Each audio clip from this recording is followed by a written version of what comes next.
Si je te disais que ce qui est dingue pour moi, c'est de passer 40 années de sa vie à travailler 8 heures par jour, 5 jours sur 7, dans un bureau minable, avant d'être jeté et de se retrouver dans un asile de vieillards, à appeler la mort de ses voeux, dans l'angoisse de ne pas arriver jusqu'aux toilettes à temps. Pour toi, ce n'est pas de la folie, ça? Leur utilité ne tient qu'aux problèmes qu'ils créent pour nous tenir en laisse. Des problèmes que nous sommes les seuls à assumer, dont nous sommes les seuls à en subir les conséquences. Des problèmes qui sont des symptômes, dont ils sont la cause, auxquels ils répondent toujours présents pour nous proposer des solutions préfabriquées qu'ils décident bien avant de nous en faire baver, dont ils discutent en huis clos entre bourgeois, au sein d'une caste où ils écrivent et votent des lois, des mesures, des décrets, des ordonnances, qu'ils n'appliqueront jamais eux-mêmes, qu'ils délégueront toujours à d'autres pour le faire, n'enlevant pas le fait qu'ils ont tous du sang sur les mains, des souffrances, des drames et des vies gâchées sur la conscience. Mais pour en être là où ils en sont, nous le savons tous très bien qu'ils n'en ont plus déjà depuis longtemps. Et comme dirait notre regretté l'abbé Pierre, quand le soir, dans vos belles maisons, vous allez embrasser vos petits-enfants avec votre bonne conscience, vous avez probablement plus de sang sur vos mains d'inconscient au regard de Dieu que n'en aura jamais le désespéré qui a pris les armes pour essayer de sortir de son désespoir. Nous sommes leur bétail, une marchandise, leur matière première, les petites mains dont ils ont besoin et dont la sueur qui coule des fronts ne sera jamais la leur.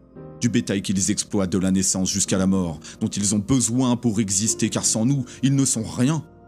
Raison pour laquelle ils s'attachent à nous maintenir la tête sous l'eau, à nous empêcher de respirer, à nous diviser, à nous culpabiliser selon des règles immorales en décidant de tout pour tous, sans jamais faire l'objet d'une seule de leurs exigences. Eux qui passent constamment entre les mailles du filet qu'ils ont conçu eux-mêmes, pour en connaître les moindres failles et passer au travers. Ils se succèdent d'un mandat à l'autre en contraignant les Français au vote comme seule et unique alternative, celle de nous en remettre au pire pour continuer d'espérer que tout aille mieux. Et bien que l'espoir fait vivre, il ne payera jamais nos factures ni ne remplira nos frigos et nos placards de nourriture. Il nous laisse le choix de consentir entre la peste et le choléra sans que nous ne puissions jamais décider des règles du pouvoir que nous subissons, nous obligeant à l'abandonner pour qu'il le représente en nous mettant sous tutelle, la leur, tels des incapables faisant de ceux qui ne sont rien les esclaves de leur gouverne, condamnés à une vie de dur labeur ou dure la peur, celle de tout perdre. Ce sont eux qui mènent les guerres sans jamais appuyer sur la gâchette. Ce sont eux qui nous demandent de nous serrer la ceinture lorsque la leur est sur le point de céder sous le poids de leurs intérêts. Ce sont eux qui laissent des milliers de Français dormir à la rue et des familles se faire expulser de leur foyer, pendant qu'ils se logent, qu'ils se nourrissent et qu'ils s'enrichissent sur le dos des Français. Car la crise est un mot qu'ils ont inventé pour le peuple, non pour ceux qui nous gouvernent. Ce sont eux qui nous laissent un pays à l'agonie, qui détruisent l'économie, nos droits sociaux, le travail et la santé. Ce sont eux qui tuent nos savoir-faire, qui détruisent nos ambitions, qui tuent nos métiers que nous portons avec passion en regardant impuissants nos artisans, entrepreneurs et commerçants disparaître les uns après les autres pour laisser une autoroute, un boulevard au lobby, mais aussi aux grands groupes qui précariseront les plus modestes car ce sont toujours les mêmes qui payent. Le bonheur devient stérile. Celui où on se sent vivant lorsqu'on achète pour combler le vide existentiel de nos propres vies tant nous n'y trouvons plus de sens. Celui où beaucoup de Français vivent la leur par procuration à travers des écrans pour se réfugier dans l'abrutissement tant la réalité est trop dure à encaisser, avec des écrans toujours plus grands, toujours plus immersifs, toujours plus et plus encore. Ce sont eux qui laissent notre monde à la merci du profit et de l'argent dont nous sommes les produits, un monde aseptisé, ultra connecté où nous n'avons jamais été aussi seuls et déconnectés les uns les autres. Ce sont eux qui immiscent la haine entre tous les Français, là où devrait régner la paix. Ce sont eux qui nous font constamment la morale en nous prenant de haut, du haut de leur hauteur de vie qu'ils financent sur notre dos, alors qu'ils ne connaîtront jamais la misère, eux qui décident de leur salaire, si ce n'est celle du cœur, car comme dirait l'autre, ne donnez jamais votre vie à ces êtres inhumains, ces hommes-machines avec une machine à la place de la tête, une machine dans le cœur. Vous n'êtes pas des machines, vous n'êtes pas des esclaves, vous êtes des hommes avec tout l'amour du monde dans le cœur. Vous n'avez pas de haine sinon pour ce qui est inhumain, ce qui n'est pas fait d'amour.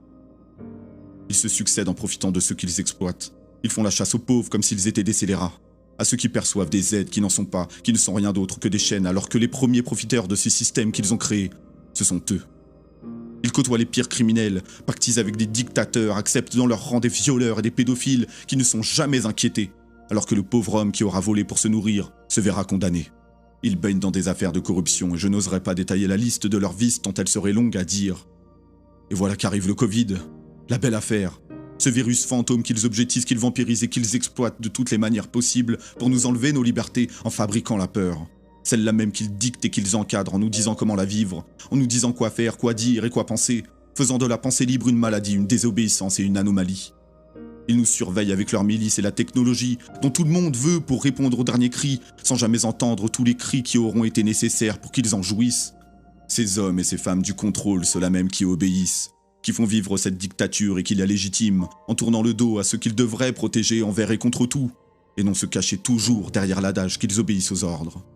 Et aujourd'hui, ils veulent nous vacciner sans même tenir l'aiguille, sans même en faire l'objet, encore une fois. Alors, si le vaccin est notre salut, qu'ils soient les premiers à le faire, nous ne voudrions surtout pas qu'ils tombent malades ou qu'ils se pensent indispensables tant ils sont inutiles. À notre bon cœur, comme on dit. Parce que nous, un cœur, on en a un. Il bat encore et certainement pas pour eux. Ils minimisent bien trop le nombre de femmes et d'hommes à souffrir, et pire encore, le pire de tout. Nos enfants, des êtres libres, des êtres purs et innocents qu'ils contraignent à porter des masques et plus encore. Qui se tient entre le système et l'aiguille si ce n'est autre que nous? Eux qui ne veulent pas se salir les mains en laissant le sale boulot à ceux qui souffrent. Une pétition, nous le savons, ça ne sert à rien puisque les décideurs ce sont eux, et toujours eux. Mais ça reste un bon curseur, un de ceux sur lesquels nous avons encore prise. Et juste pour le plaisir, soyons des milliers à la soutenir pour qu'ils soient les premiers à sentir l'aiguille. Vous savez, je suis fatigué de ce monde, fatigué qu'on me dise comment vivre, fatigué de me sentir incapable parce que je ne suis pas adapté au pire. Parce que j'ai eu comme tant d'autres un parcours de vie difficile qui fait qu'aujourd'hui je ne trouve ma place qu'en voulant aider les autres. En étant proche de ceux qui me comprennent, de ceux qui parlent le même langage que moi, et non de ceux qui nous prennent constamment de haut.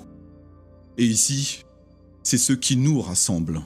Alors rassemblons-nous pour les bousculer un peu avec les règles de leur propre jeu.